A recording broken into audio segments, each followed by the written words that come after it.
har vi skibet ude. Så har vi været på Cabana i dag, hele dagen.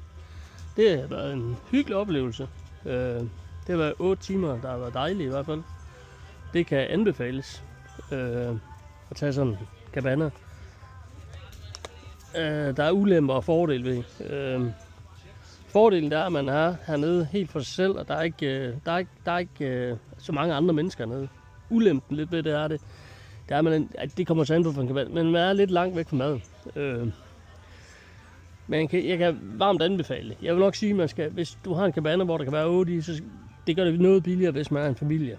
Det er trods alt $980, det er næsten 6.500 kroner. Det er mange penge. Har man 2, så har det været 3.000, og det har selvfølgelig også været mange penge, men det er selvfølgelig hjulpen på. Men kan varmt anbefales, det synes jeg. Det må jeg sige.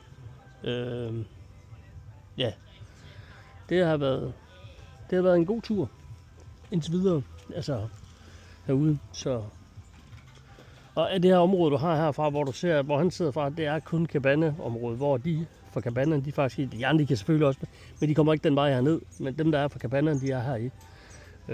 Og i Cabanaen er der selvfølgelig også, der har man cykel, man har snorkeludstyr, som virker brugt, man har gratis vand, sodavand, snacks, alle dem du vil have.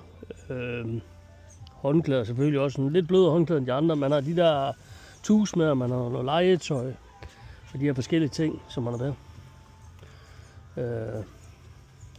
Og jeg tror også, børnene de har nyttet det.